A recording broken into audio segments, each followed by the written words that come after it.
We want you to know that you are unlimited.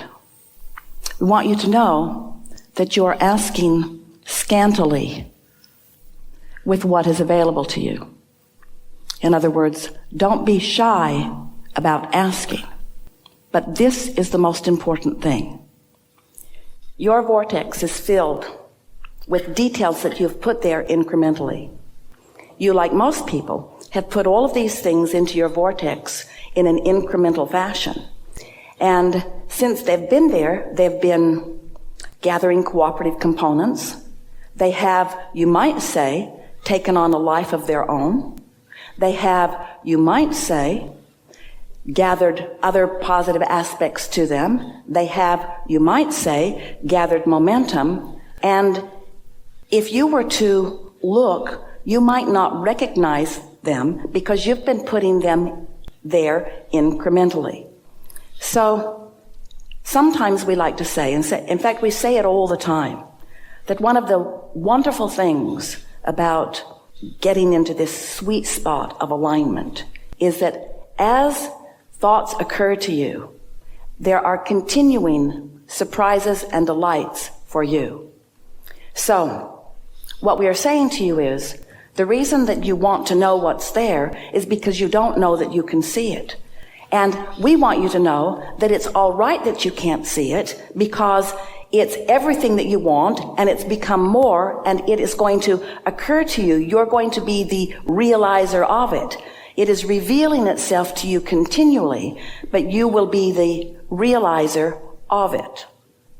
And so, how does someone ready themselves to be able to see what's in the vortex? Well, you take pieces of things that you know you like, and you talk about them steadily with the interest of gathering momentum. You take a subject of importance, and you don't try to make it more than it is, and you don't try to make yourself believe it more than you do. You just take something that you already believe, that already makes you feel good, and you focus upon that until momentum begins. And you can feel yourself then, literally, following this stream of impulses and thoughts that come to you. It's like a treasure hunt. But the thing that is most interesting about it is that you have put all of the treasures there. You just don't recognize them in their current form. And the reason that you don't recognize them in their current form is because they have amassed with the other things that you've asked for. And law of attraction has gathered the other cooperative components to them. And in the process of all of that, they have become so much more. So the question is, as your desires have been in the process of being tended by your inner being and have become so much more, what are you then doing along the way? Are you talking against yourself? Are you wondering why things aren't happening? You want to find just anything that is easy for you to feel free-flowing and joyful about. And just for a little while, give that your undivided attention. And then what happens? You get into that receiving mode where impulses begin to occur to you, and then wonderful things unfold. Then, if something that contradicts it comes to mind, now, if you continue to think about it, as in working or efforting, then you introduce a momentum going in the other direction. We've been offering a new analogy recently where life causes you to know what you want, and so you launch this rocket of desire. And so, just for a visual analogy, imagine that as you did that, you put a big, strong engine of desire on your train. And if you do nothing else about it, hear this, if you never think about it again, that engine will move in the direction of your desire and bring you the manifestation that you seek. Didn't know it was that easy, did you? And the reason that you didn't know it was that easy is because you got the engine going, and then you worried about it, and you put an equally powerful engine on the other end of the train going in the opposite direction. Now imagine what that means. I want it, but. I want it, but I don't believe it. So now you've got two thoughts moving in opposition to each other, and you're not going anywhere. So now what you usually do, we love you so much, you live more contrast, which causes you to put another engine, another desire engine. So now you start moving that way, and then you get really logical, and you get focused upon what is, and now you're focused in opposition. So now you have powerful engines pulling against each other, and you're not going anywhere. So now it seems logical that if you would just not think about these engines that are going in opposition to what you want, that then your desire would carry you. And so the key is, if it feels good, think about it. And when you start getting tense about it, don't think about it. It feels counterintuitive to many of you because you've been trained by your society and your civilization and your parents to work hard, that it takes effort. But the thing about that is that when the impulse to try harder, when the impulse to apply effort, when the impulse to dig in comes to you, it's because you've got resistance going on and the effort doesn't help. And so trust that you've already put it in the vortex, and trust that it is in the process of becoming. And then think only about things that feel good to you. Just think only about what feels good to you. Because when you think about the things you want that aren't happening yet, you're thinking about the things that aren't happening yet, and that's what you're adding emphasis to. So here's the way we like to explain this. You could have 5 things that matter to you. 5 important things. 4 of them not going so well yet in terms of manifestation. Going really well in terms of the vortex, in there, growing, expanding, inner being reveling. But as far as you're concerned, 4 things not going that well, 1 thing going well. If you could focus only upon the 1 thing going well, then you would establish and maintain a vibrational frequency that would be receptive mode, and the other 4 things could then begin turning thoughts to things. It's like if you want to toast your bread, it helps if you plug the toaster in. And if you don't plug the toaster in, it doesn't matter how beautiful it is, or how often you shine it, or how many of them you have. So whatever it takes to plug the toaster in is what we're talking about. And you know you've got it plugged in because you feel exhilaration, you feel happy, you feel good.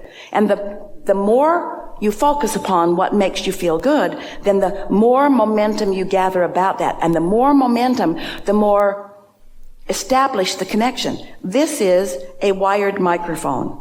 Esther loves this wired microphone. This wired microphone is sure. The other microphones usually work, but they're not sure. So you gotta plug in to your microphone in order to hear what's being broadcast to you, or to transmit in a way that is meaningful, that is one who is connected to this stream of energy is more powerful than a million who are not. So why would you spend any time doing anything other than plugging in? So your friends say, what are you doing? Plugging in. What does that mean? It means I'm getting happy. You got your work done? Nope. What are you going to do about your work? Nothing. Well, I'm doing my work. My work is to get plugged in. What do you mean? Be happy. Don't you have work to do? Nope. Well, I just have a little bit of work. That's to get plugged in. Because I already did step 1, you could tell them. Don't bother, because they won't get it. But I already did step 1. I already did the work. I was born, I saw, I wanted. That's my work. That's my work. And every day I get to add more to that. I am expanding at rapid rate. I'm expanding. My desire is expanding. That's my work. Step 1, it's done. Step 2 is done. Step 2, law of attraction, my inner being gathered all of the cooperative components and it's ready for me. What are you doing? Plugging in. Plugging into what? Getting into the receptive mode. what? Into the receptive mode so that I can feel the impulse. So that I know when to get in my car and go somewhere. So I know when to place a phone call. So I know when the impulse comes to say that thing that the impulse has given to me. What else are you doing? Not anything else. Not anything else. Waiting for the impulse. Now, your employers may not appreciate our encouragement to you, but it is our promise to you that if you accept that you have put things in your vortex and that they are big and beautiful and ready for you, and that the more playful you are and the more happy you are and the more in love you are and the more easy you are and the more free feeling you are and the more happy you are, the more often you will be plugged in, and then you will feel the momentum increase until there will be an energy around you that just attracts to you, not just occasionally and not just at the end of the trail, but all the way along, impulses and guidances to rendezvous with things that surprise and delight you all the way along. And yes, the manifestation will come too. And when it does, you'll say, oh, hello, I recognize you. I've been finding pieces of you all along my trail, and I'm so happy to see you. What now? And as you jump in to the realization and the eating up of this new manifestation, you know what? You're back in step one again. Because there's going to be new contrast there that's going to put more into the vortex. So you're not ever going to get it done. And you cannot ever get it wrong. Do you know? I want to tell you something really important. Your inner being never looks back. And when humans do, you're usually justifying where you're standing. That's usually the reason for looking back. But your inner being doesn't look back. Your inner being knows where you are in relationship to everything you want and is looking forward. And so when you're in sync with your inner being, those are the impulses that you feel. Step 1, step 2, step 3. You know what step 4 is? Being really good at step 3.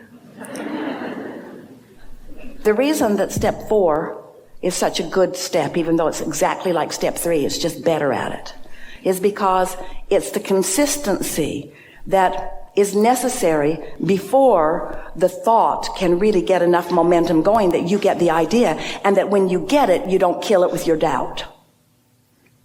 So when you get it, you just revel in it. You think about it, you feel it, you talk about it, but you don't need it to manifest right now. That's what kills your desires most quickly. You get the idea of them, and then right away you want to jump into action before there's enough momentum to carry you. And so when you jump into action before there's enough momentum to carry you, what happens is you have to apply more action, and then you get exhausted because you're trying to compensate for what you didn't do with something that doesn't work anyway. Don't try to compensate for not plugging in with action, because it just makes you tired, and it causes you to build a foundation of beliefs that just piles more engines on the resistant end of the train. Makes perfect sense to you, doesn't it?